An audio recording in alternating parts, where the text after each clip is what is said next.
Hello students, शुरू करते हैं आज की क्लास। एक्सरसाइज 10.2 और क्वेश्चन नंबर है 17। Integration 0 to π/2 sin x upon sin x plus cos x। अब आपके ध्यान में हो तो ये क्वेश्चन हम शायद 2 बार कर चुके हैं।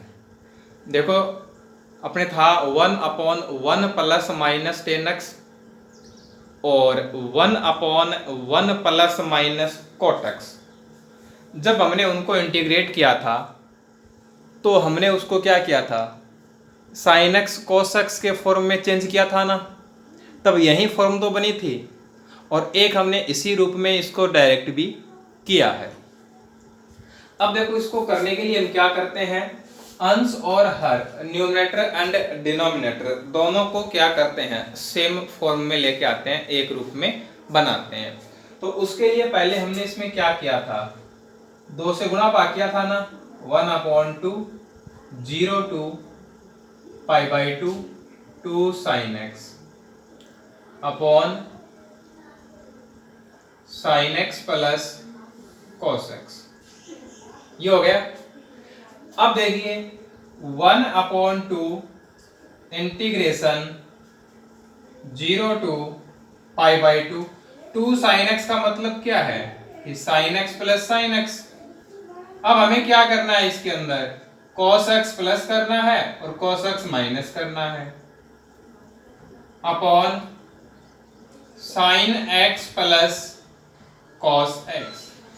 अब sin x plus cos x, तो sin x plus cos x को क्या करेंगे, एक साथ रख लेंगे।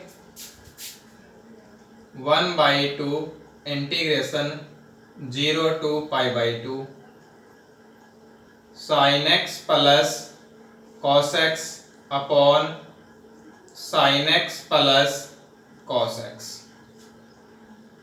अब रिमेनिंग पार्ट क्या है, क्या अपने पास है, sin x minus cos x। इसको अलग लिख दो, sin x minus cos x upon sin x plus cos x। इस फॉर्म में आ जाएगा ये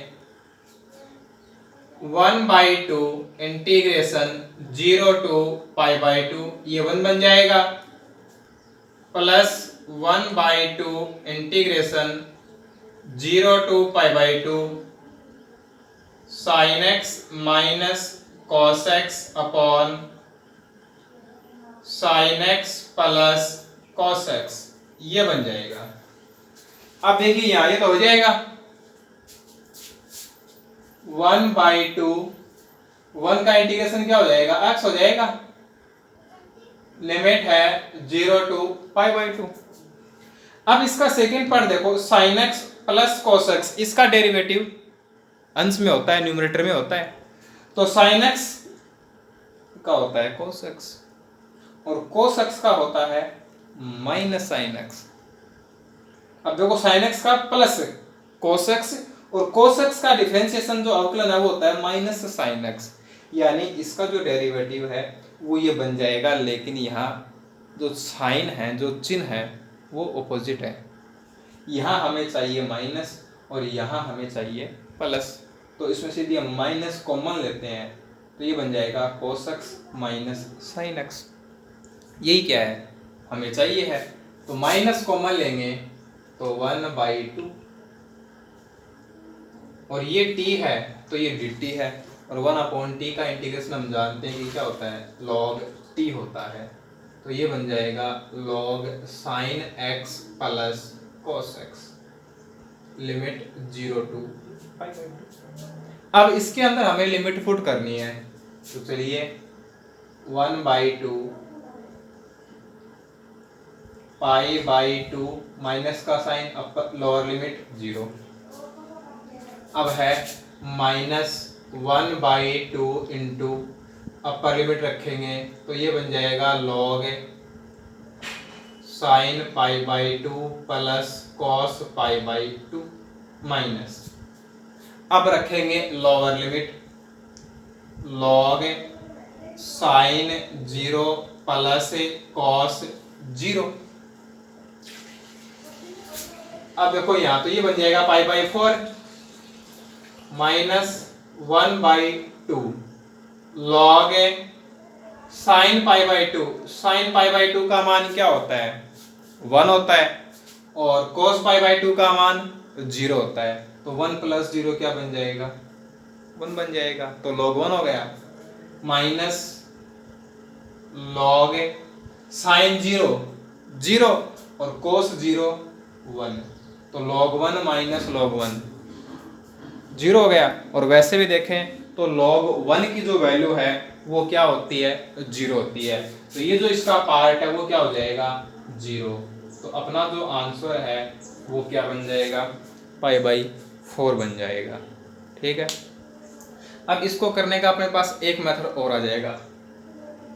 डिफाइनाइट इंटीग्रल है ना, क्या होगा? इसको हम प्रॉपर्टी से कर सकते हैं, जो अभी हम आगे पढ़ने वाले हैं। ठीक है। तो उसके बारे में जो डिस्कशन है वो हम आगे ही करेंगे। तो ये बाई प्रॉपर्टी भी हो सकता है। यदि ये इनडिफाइनाइट इंटीग्रल होता तब तो नहीं होता प्रॉपर्टी से, लेकिन डिफाइनाइट इंटीग्रल है तो इसको हम प्रॉपर्टी से भी कर सकते हैं। ठीक है। तो चलिए अपना क्वेश्चन नंबर 17 है वो कंप्लीट। अब देखिए next question, integration x into tan inverse x limit -1 to 1। तो x टेन इनवर्स x क्या करेंगे? Integration by parts. ठीक है, इजी सा क्वेश्चन है। अब देखिए क्वेश्चन नंबर 19 लेके चलते हैं। Integration 0 to 1 x sine inverse x upon root 1 minus x square. अब देखो इसमें साइन इनवर्स x है और साइन इनवर्स x है, इसका जो डिफरेंशिएशन है, इसका जो अवकलन है वो क्या है? 1 upon root 1 minus x square. इसका मतलब तो ये हो गया कि यहाँ इसका क्या हो जाएगा? सब्स्टिट्यूशन हो जाएगा। तो माना sine inverse x equal to t, then 1 upon root 1 minus x square dx equal to dt। अब साइन इनवर्स x तो t हो गया, dx upon root 1 minus x square dt हो गया, x रह गया। तो यहां से x की वैल्यू क्या हो जाएगी? साइन t हो जाएगी। अब ये वैल्यू यदि हम इसके अंदर पुट करेंगे तो चलो जो लिमिट्स हैं वो भी चेंज कर लेते हैं। x इक्वल टू 0 तो इसके करस्पॉन्डिंग t की वैल्यू क्या होगी? x इक्वल टू 1 तो इसके करस्पॉन्डिंग t की वैल्यू क्या होगी? अब देखिए x की वैल्यू 0, x की वैल्यू 0 तो t की वैल्यू क्या हो जाएगी? Sine inverse 0। और साइन इनवर्स 0 की वैल्यू क्या होती है? 0। x की वैल्यू 1 तो t की वैल्यू साइन इनवर्स 1, और साइन इनवर्स 1 क्या होता है? π/2 होता है। तो ये बन जाएगा इंटीग्रेशन 0 to π/2 x की value sine t dx upon root 1 minus x square dt, और साइन इनवर्स x क्या हो गया? t। तो ये बन गया t इंटू साइन t। तो इस तरीके से जो क्वेश्चन है वहाँ पे क्या था? t टेन इनवर्स t, यहाँ पे क्या है? t sine t। मेथड तो सेम ही है करने का। ठीक है। अब देखो ये होगा फर्स्ट फंक्शन और ये होगा सेकंड फंक्शन।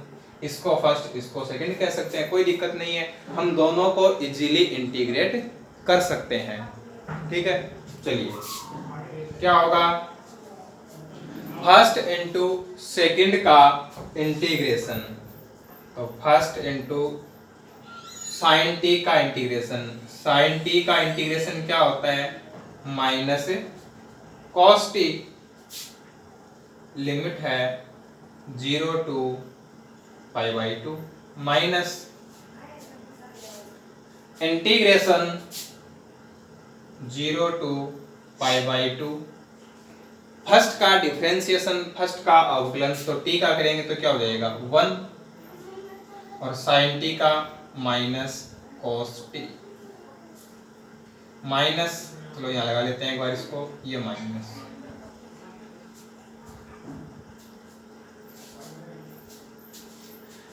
तो ये बन जाएगा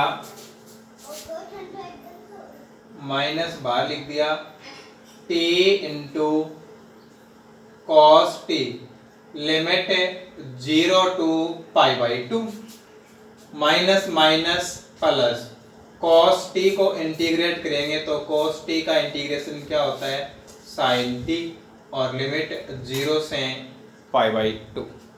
अब इसके अंदर लिमिट पुट करेंगे, माइनस अपर लिमिट रखेंगे तो π/2 इंटू कॉस π/2 माइनस, अब लोअर लिमिट तो t की जगह 0 तो 0,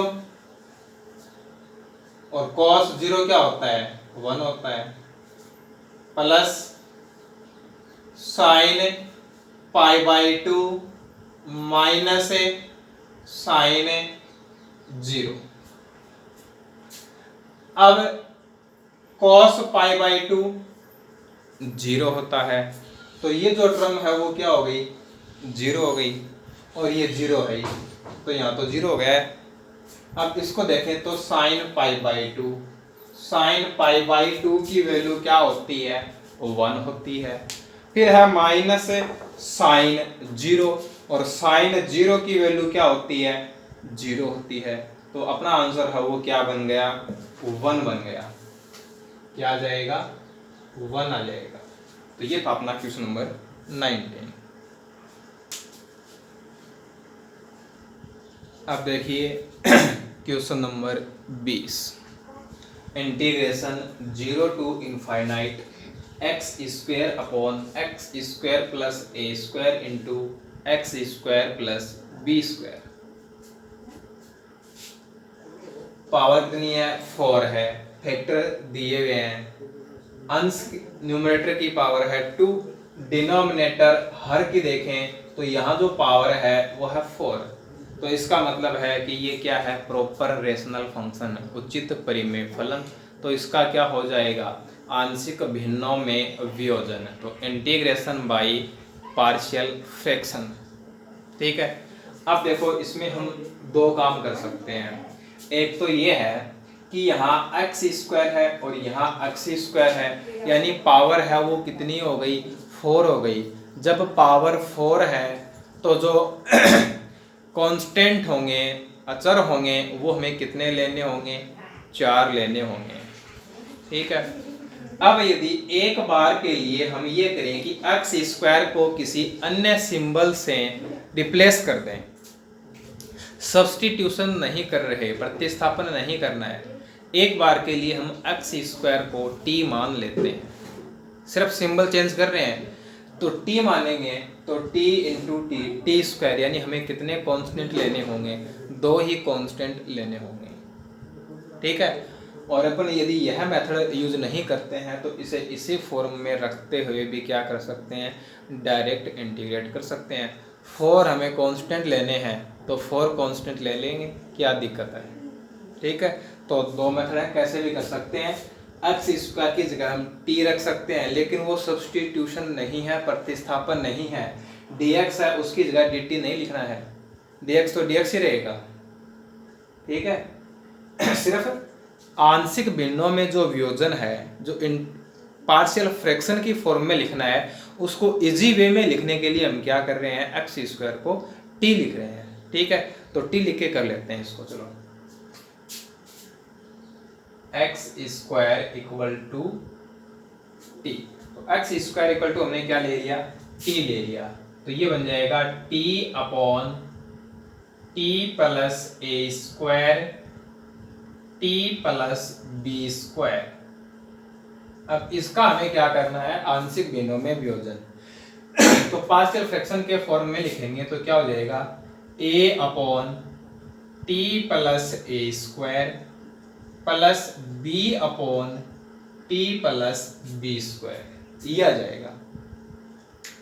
अब एलसीएम लेंगे तो क्रॉस मल्टीप्लाई हो जाएंगे, a इंटू हो जाएगा t plus b square plus b into हो जाएगा टी प्लस ए स्क्वायर, और दोनों साइड जो डिनोमिनेटर है जो हर है वो सेम रहेंगे, तो दोनों तरफ हर से हर क्या हो जाएगा कैंसिल हो जाएगा। तो t इक्वल टू ये आ गया। अब a और b की वैल्यू फाइंड करनी है, तो t की जगह माइनस ए स्क्वायर रख दें, ये 0 जाएगा ना, put t equal to minus a square. तो देखो क्या आएगा, minus a square equal to a into minus a square plus b square. तो यहाँ से a की जो वैल्यू होगी वो होगी minus a square upon b square minus a square. और यदि यहाँ से हम माइनस कॉमन लें तो माइनस माइनस प्लस हो जाएगा, तो ये बन जाएगा a square upon a square minus b square. Similarly put t equal to minus b square, तो ये 0 बन जाएगा, माइनस बी स्क्वायर और यहाँ a square minus b square equal to क्या आ जाएगा, बी आ जाएगा। तो ए की जो वैल्यू है वो हो गई ए square upon a square minus b square, और बी की जो वैल्यू है वो हो गई minus b square upon a square minus b square. अब देखो यहाँ से हम माइनस कॉमन नहीं लेंगे कि माइनस माइनस प्लस हो जाएगा। देखो यहाँ हर में डिनोमिनेटर में ए स्क्वायर माइनस बी स्क्वायर है, तो यहाँ भी क्या है, a square minus b square है, तो दोनों को क्या कर लेते हैं, सेम रख लेते हैं। ठीक है, अब ये वैल्यू हम पुट करेंगे, तो देखो t की जगह एक्स स्क्वायर लेते हैं। अब x square upon x square plus a square into x square plus b square, ये क्या लिखा जाएगा, a की वैल्यू क्या है, a square upon a square minus b square upon x square plus a square, plus b की value है minus b square upon a square minus b square और upon x square plus b square. तो इस प्रकार से हमने इसको क्या कर दिया, पार्शियल फ्रैक्शन के फॉर्म में लिख दिया। तो जब इसको हम ये लिख सकते हैं तो इसका जो इंटीग्रेशन है वो इनके इंटीग्रेशन के सम के क्या होगा, इक्वल होगा। तो integration 0 to infinite x square upon x square plus a square x square plus b square क्या होगा, a square upon a square minus b square constant, limit 0 to infinite 1 upon x square plus a square, plus और ये minus, तो plus minus क्या हो जाएंगे, minus हो जाएंगे, b square upon a square minus b square integration 0 to infinite 1 upon x square plus b square. दोनों standard form में है। 1 upon x square plus a square का जो इंटीग्रेशन है वो होता है 1 upon a tan inverse x upon a square upon a square minus b square into, अब इसको इंटीग्रेट करेंगे तो क्या आएगा, 1 upon a tan inverse x upon ए। अब ये तो कांस्टेंट है, इसको तो बाहर छोड़ सकते हैं, limit 0 to infinite minus b square upon a square minus b square into a की जगह क्या है, बी है, tan inverse x upon b, limit 0 to infinite. अब क्या करना है, इसमें हमें अपर लिमिट लोअर लिमिट रखनी है और इसका जो मान है, जो इसकी जो वैल्यू है वो प्राप्त करना है। तो देखिए इसमें क्या हो जाएगा, ए से ए कैंसिल हो जाएगा ना, तो ये बन जाएगा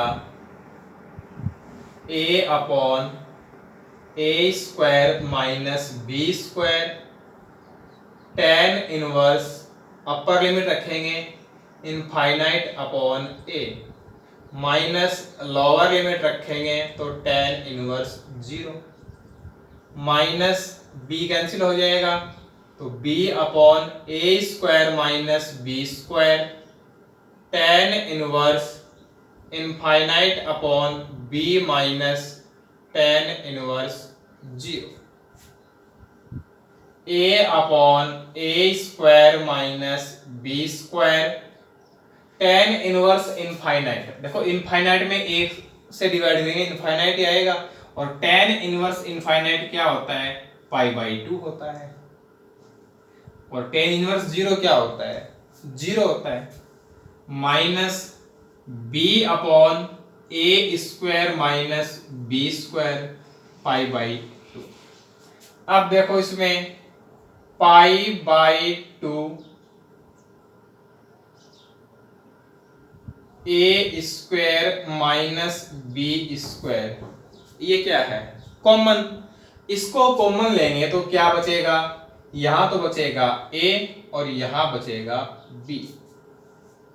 अब देखो ये है a square minus b square, तो इसको हम क्या लिखेंगे, a minus b into a plus b, तो a माइनस बी से a माइनस बी क्या होगा, कैंसिल होगा, तो अपना जो फाइनल आंसर होगा वो बन जाएगा π/2 इंटू ए प्लस बी। तो ये था अपना क्वेश्चन नंबर 20। क्वेश्चन नंबर 21 है, उसमें इंटीग्रेशन है log x का, तो log x को हमने इंटीग्रेट किया है, क्या करेंगे, 1 को सेकंड फंक्शन लेना है और खंड से समाकलन इंटीग्रेशन बाई पार्ट्स हो जाएगा, ठीक है ना। तो आज की क्लास को हम यहीं समाप्त करते हैं, वीडियो को लाइक और शेयर जरूर कीजिएगा।